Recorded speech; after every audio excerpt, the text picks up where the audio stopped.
Hey, it's Derek from WatchMeGo.net. So, in my last video, I talked about the secret to building large-scale JavaScript apps, and got some pretty good response from that overall, so thank you for that.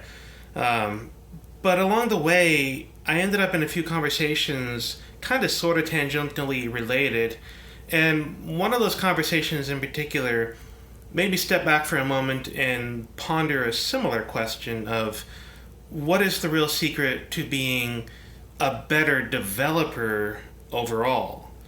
And I want to tell you what I think that secret is in a moment here. But first, I have a small, tangentially related story that I want to tell you about.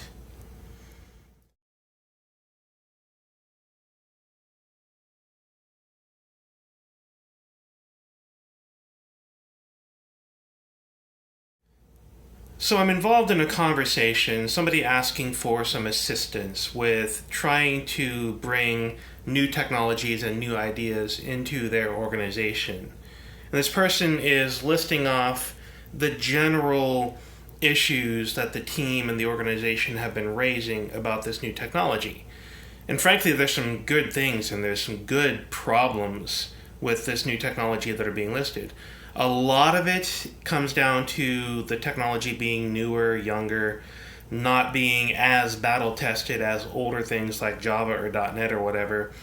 But the majority of it is easily mitigated if you've taken the time to do the research and if you spent any time, any significant amount of time in this technology that they were trying to bring in.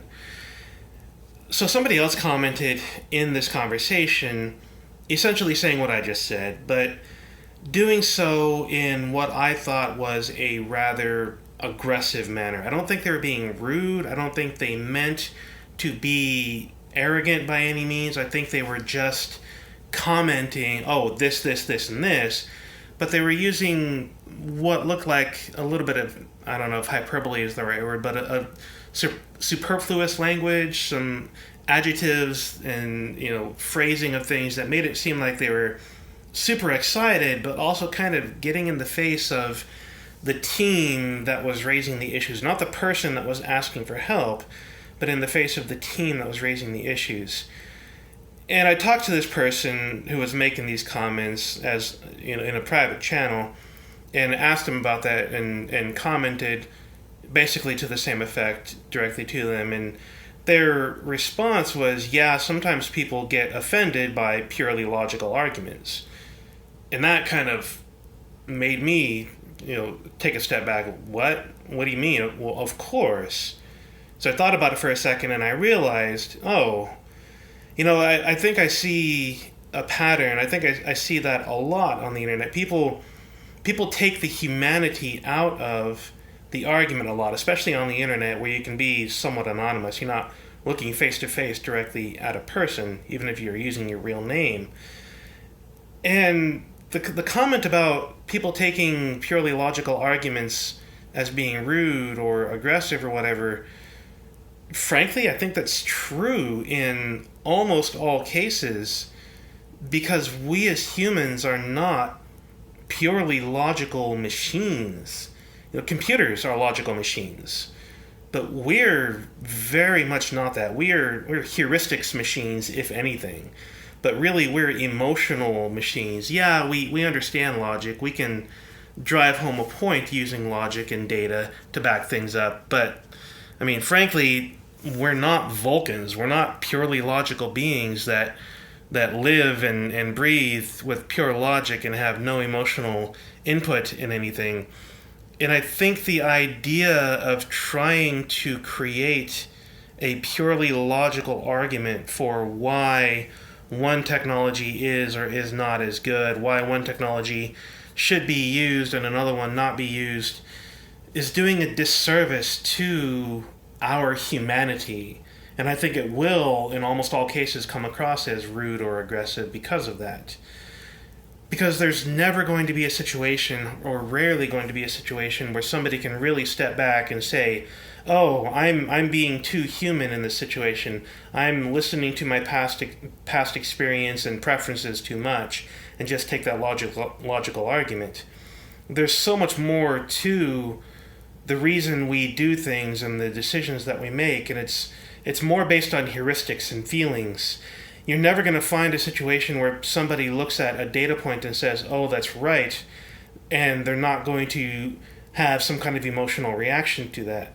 So you can't really distill arguments down into purely logical arguments and have it come across as convincing.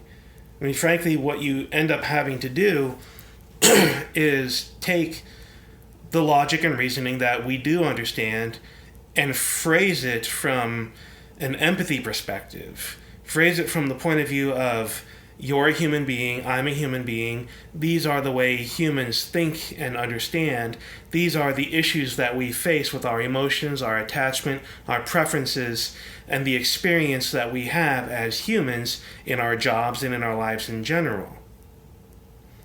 So getting back to the original question, what is the real secret to being a better developer overall? Not just writing large-scale applications, but really being a better developer. I think that is the answer. It's the empathy, it's the humanity, it's the ability to not take something that is a very human process like software development and try and make it purely logical, because that's never going to work.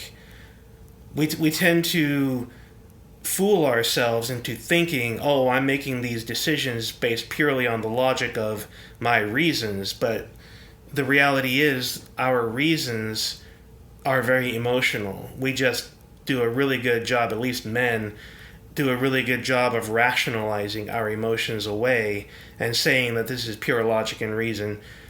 And I don't know why, I can't comment on why that happens other than maybe society ingrains that into us. But it happens a lot. And the most effective software developers I've ever met, the ones that produce the best software overall, they recognize that problem. And they take their humanity and they express their humanity in the software development process. Sure, they produce logic and bits and ones and zeros that run the software. And yes, technical skill is absolutely required to be a good software developer. But if you're looking at an API, if you're looking at a user interface, if you're looking at any software that humans use or write more software against, then ultimately you're involved in a very human process. And I think if we can start to understand that, start to recognize that more, be more explicit in our humanity being involved in software development, then as a whole, we're going to greatly improve the software development ecosystem and community.